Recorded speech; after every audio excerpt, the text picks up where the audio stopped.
Other tribes का हो, लेकिन एक बात जो निकल के आ रही है वो ये है कि ये बात मतलब जो चीज़ होगी वो बात से ही होगी, और वो बात तभी होगी जब पीस होगा।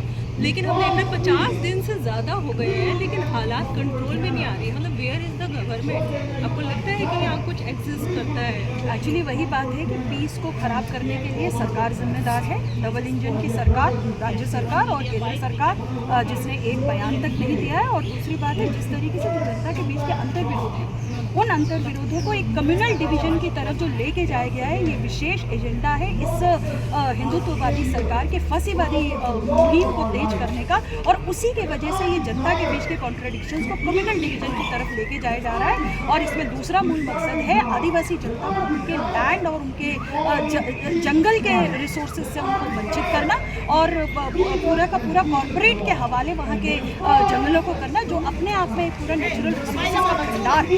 ये जो मौजूदा केंद्र की सरकार है और जो राज्य सरकार के साथ मिल करके मणिपुर की जनता के ऊपर जो कत्लेआम खड़ा किया जा रहा है, संपत्तियों को नुकसान किया जा रहा है, महिलाओं को जिस तरीके से हैरेसमेंट की जा रही है, और जिस तरीके से लोगों को अपनी संपत्तियों से, अपने घरों से छोड़ देने के लिए मजबूर किया जा रहा है, बिल्कुल केंद्र सरकार और राज्य सरकार दोनों का फेलियर हो। और हम मांग करते हैं कि अविलंब वहाँ पर नॉर्मलसी स्थापित होनी चाहिए, और ये नॉर्मलसी आदिवासी जनता के जल जंगल जमीन को छोड़ देने के एवज में नहीं, बल्कि जो है उनके जमीन और उनके जंगल के रिसोर्सेज के ऊपर उनके अधिकार को गारंटी करते हुए हम समझते हैं वहाँ पर नॉर्मलसी को रिस्टोर करने की जिम्मेदारी केंद्र और राज्य सरकार दोनों की।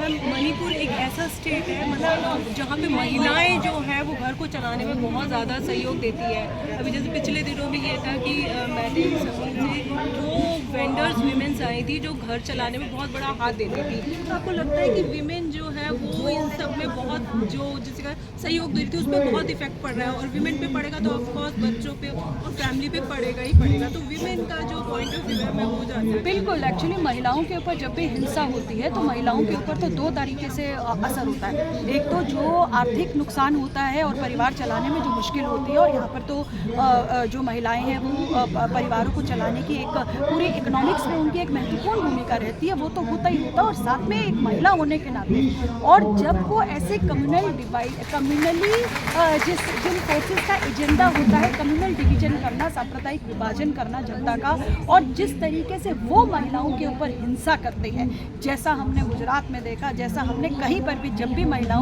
भी कहीं पर भी कम्युनल हिंसा होती है, सांप्रदायिक हिंसा होती है, और महिलाओं की देह को जिस तरीके से निशाना बनाया जाता है, उस तरह की भी घटनाएं जो है लगातार सामने आ रही हैं, और पूरा महिलाओं के ऊपर तो बहुत बुरा असर होता है। और इसीलिए हम प्रगतिशील महिला संगठन की ओर से मांग करना चाहते हैं कि भाई आप जो है इन स्थितियों को बदलने के लिए आप जो है तुरंत इसके अंदर कार्यवाही कीजिए, और आप गारंटी कीजिए, आप जनता को विश्वास दिलाइए ना कि आपको बिना आपके रिसोर्सेज से वंचित किए इस तरह की कार्यवाहियाँ की जाएंगी। और हम जो है मांग करते हैं कि अफास्पा जैसी चीज़ों को अविलंब रद्द किया जाना चाहिए। वो एक बड़ा कारण रहा है जनता के ऊपर तकलीफों का।